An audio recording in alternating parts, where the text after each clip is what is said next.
Rennes et quelqu'un a commenté le même fermé, les bobos en PLS. Ça m'a fait marrer, je me suis bien reconnu là-dedans.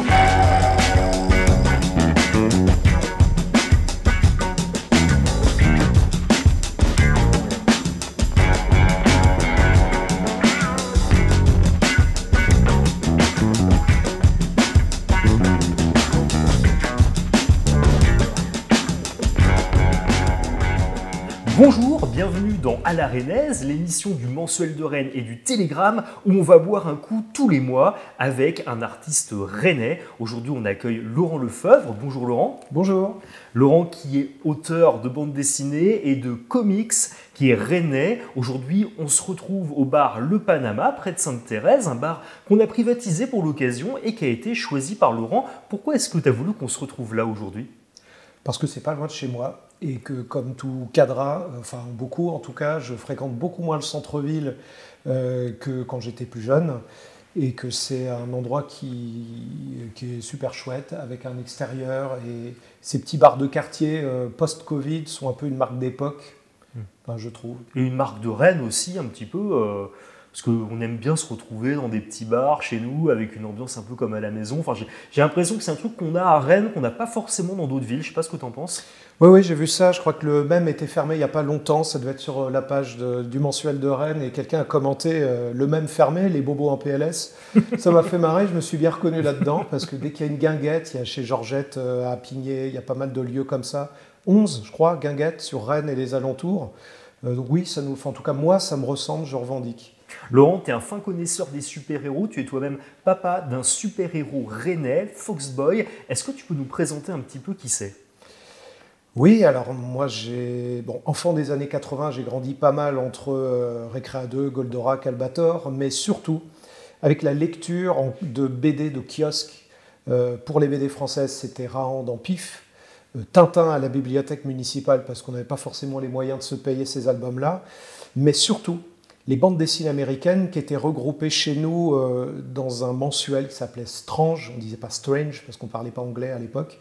Et dans Strange, il y avait les aventures non pas de Spider-Man, mais de l'araignée, des X-Men, de Daredevil, de tous les autres, et qu'on dévorait ça un peu à la façon d'une série Netflix où on attend la suite des feuilletons. C'était un univers connecté, et cet univers-là, à partir du collège, a été très formateur pour moi. En fait. Il y avait les BD qu'on appelle les petits formats, qu'on trouvait dans les bacs au supermarché aussi.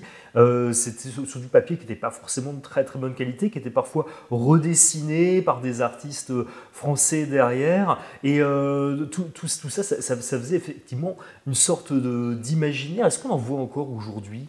Plus beaucoup. Dans les vides-greniers que j'ai aussi arpenté en long en large pour composer ma propre collection, j'en ai lu des centaines. C'était à la caisse de Unico, à 12 francs les 4. Je vois encore la petite étiquette en bordeaux.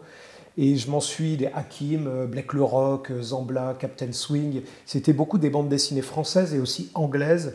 Beaucoup de dessinateurs qui eux-mêmes venaient de pays latins comme le Chili, l'Argentine, donc qui fuyaient la dictature. Et le seul endroit où ils trouvaient un peu de sous à se faire pour vivre, c'était en produisant à la chaîne ces petites BD de prolétaires en fait. Devenu grand, tu as créé ton propre super-héros, Foxboy, qui est une sorte de renard-garou rennais. Qu'est-ce qu'il dit un peu de notre ville ? En quoi il ressemble à ce territoire qu'il protège ? Déjà, pour son ambiguïté, l'ambiguïté du renard, qui est encore considéré comme un nuisible. Vous pouvez encore l'attraper, le pendre à un crochet de boucher, le traîner sur la route, vous n'aurez pas de problème avec la loi, puisque c'est considéré comme un nuisible. Or, comme chacun, il a son rôle dans l'écosystème, dans la vie, qui a plus la rage aussi, et puis qu'il est tellement commun, on le voit sur tous les territoires, qu'il a un caractère universel, parce que le coyote, le fennec, le renard polaire, on le trouve sur tous les continents. Il est à la fois très local, c'est le roman de renard, le mot même renard vient du nom de ce personnage-là du roman français. À la base, on disait Goupil. Et je trouvais que ce personnage pas très musclé, pas très fort, avec cette part de malice, donc d'un côté un peu obscur qui est en perpétuel conflit avec le désir d'être en intelligence, qui est la devise de Rennes, vivre en intelligence. Voilà, entre malice et intelligence, je trouvais que pour un ado qui se cherche, qui est entre briller dans les réseaux sociaux, avoir envie d'attirer le buzz, Et puis un héros de petite envergure, un renard n'est pas un loup-garou, n'est pas une espèce de monstre à la Hulk. Ses moyens, même physiques, sont extrêmement limités. Donc de tout point de vue, Rennes, renard, les lumières oranges des lampadaires et un costume goupil idéal pour se fondre dans les ombres, c'est un faisceau de choses qui m'ont fait me dire que ça pouvait être à l'image d'un héros un peu local et somme toute assez modeste. Oui, puis la ville elle-même est un peu un personnage de ces BD, parce que tu la représentes très bien. On voit la fête foraine où Foxboy acquiert ses pouvoirs, on reconnaît tout de suite la vilaine, le Mabilais. Ça pourrait pas se passer ailleurs, quoi. On voit tout de suite où on est. Oui, quand j'aime bien faire le malin, façon France Culture, je cite Tolstoï qui disait si tu veux parler de l'universel, commence par parler de ton village. Et moi, je suis né ici, il y a 47 ans, et en fait, j'ai jamais vécu ailleurs. J'ai vécu en métropole. Merci. Et en fait, je connais que Rennes. Disons que c'est moins un héros régionaliste, dans le sens où il revendique rien. C'est pas un Captain Bretagne. Rennes, la Bretagne n'est pas attaquée. C'est pas Gotham City.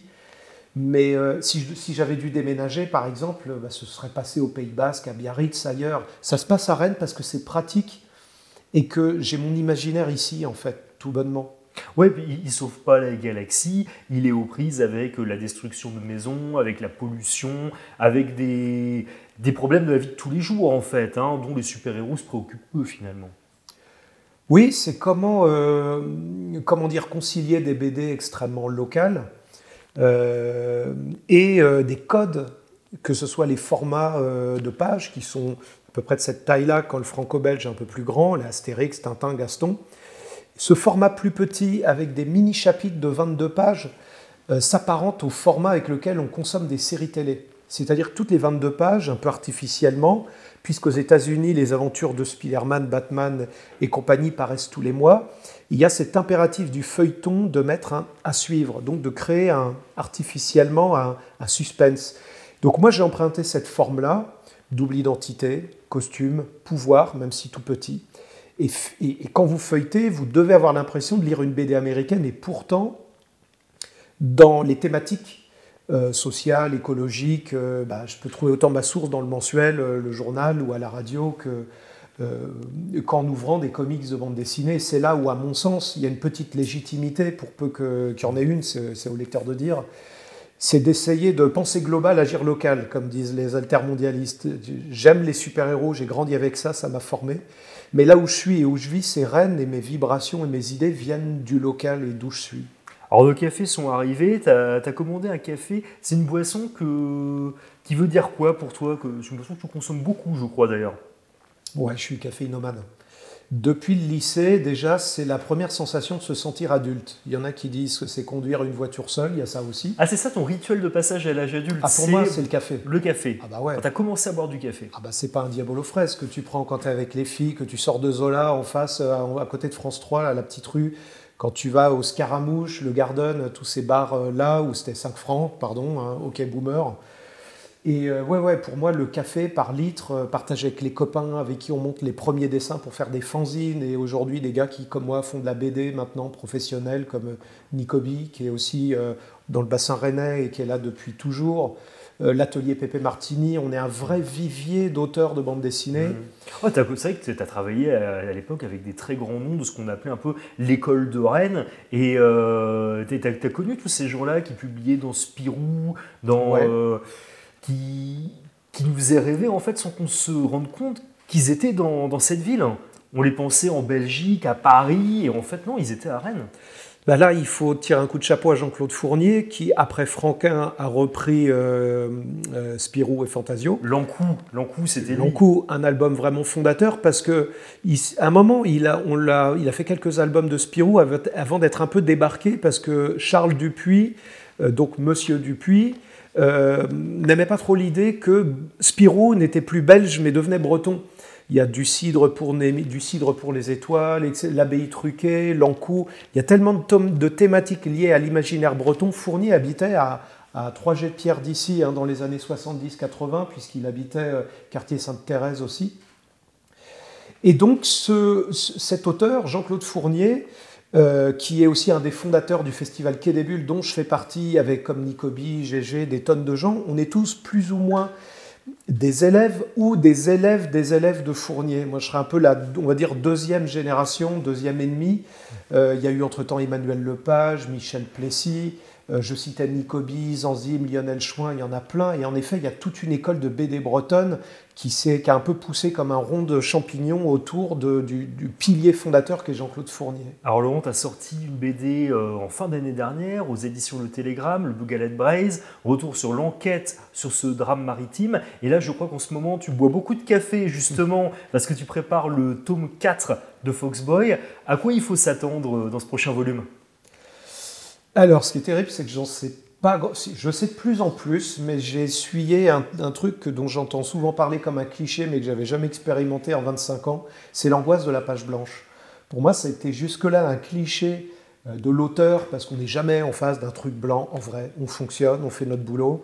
Et là, je me suis retrouvé à jeter à la poubelle des séquences entières parce que tout simplement, après m'être interrompu pour le bouquin du Bougalet de Braise, un autre bouquin Refuge sur l'accueil des migrants en Bretagne où je m'essayais au journalisme dessiné, et ben en fait, je ne savais plus trop comment vraiment aborder Foxboy et je voulais surtout plus le faire tel que je l'avais fait pendant 3 tomes, c'est-à-dire à recracher mes influences d'anciens lecteurs de Strange et de super-héros et de BD Marvel.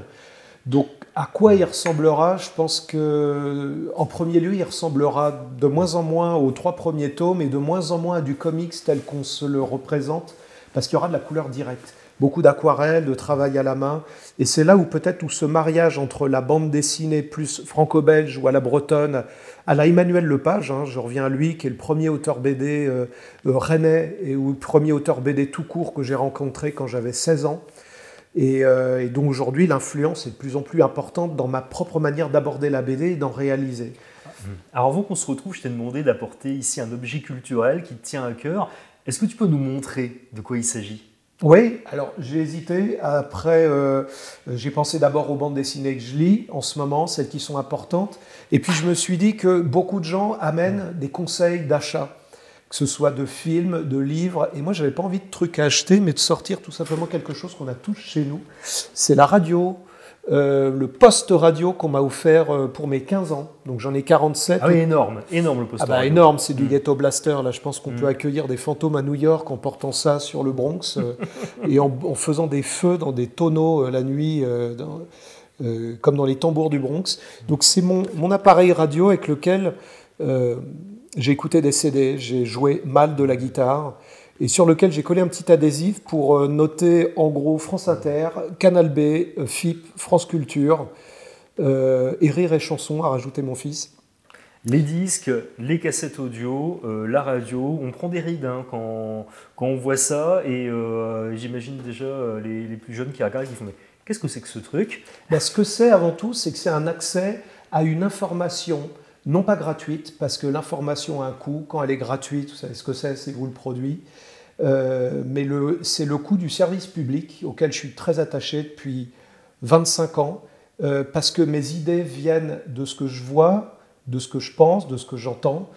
Mais tout ça, avant d'être remélangé avec des influences et cette espèce de magie étrange qu'on appelle la création, c'est avant tout le réel qui m'inspire. Parler de l'isolement social, de Facebook, des algues vertes, d'une émission scientifique que je quittais juste en partant de chez moi là, à l'instant et qui disait cette espèce de fusion qui est en train de se mettre en place du service public, France Télévisions, Radio France et tout ce que ça implique. Donc j'avais envie de ramener un objet culturel dont on oublie l'importance parce qu'il est chez nous tous, que ce soit dans un podcast, un smartphone, il y a 1000 formes d'accès.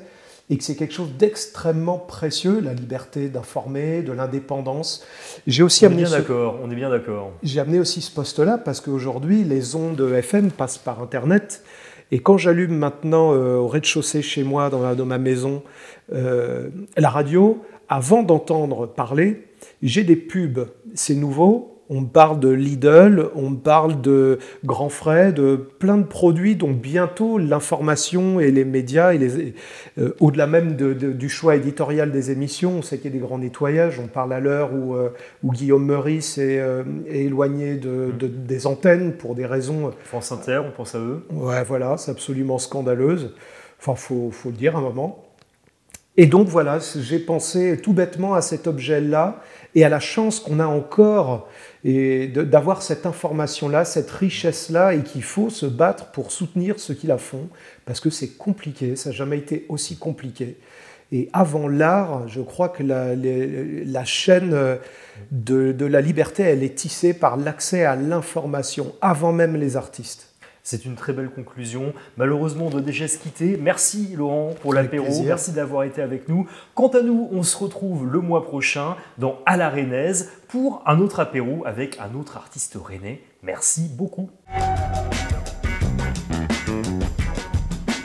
Je dirais le tunnel par lequel on peut sortir de Rennes sous la rocade au Blône, on peut aller en vélo vers la route de Chartres de Bretagne. Le monument de la Maletière, des fusillés de la Maletière, et c'est pas le monument en tant que tel, c'est tout le parcours de plusieurs kilomètres qui fait qu'on peut rejoindre à pied quasiment les étangs d'Apigné, des marécages dignes d'un épisode de Scooby-Doo, jusqu'à Saint-Jacques, et c'est assez magique. Mon sapin, un cèdre dans le jardin dans lequel je peux grimper à une douzaine de mètres de hauteur. Dans la bande dessinée, mon personnage il cache son costume, plus malin pour pas que sa mère le trouve au moment de trouver les chaussettes sales. Et je peux voir s'allumer les lumières de la ville quand s'éteint le jour, poésie. Émile Zola, parce que ce vieux lycée a des airs de Poudlard en étant le plus vieux lycée de Bretagne, qu'il est riche d'histoire parce que je pense à Dreyfus et que c'est le cœur de la ville et en même temps ses abords aussi. L'Arvor, le vrai trait d'union entre mon quartier, le centre-ville, et là où il est désormais fixé et où il fonctionne très bien. On peut voir autant un film du dimanche soir qu'on a découvert avec son pépé que découvrir un film iranien qui vous retourne la tête.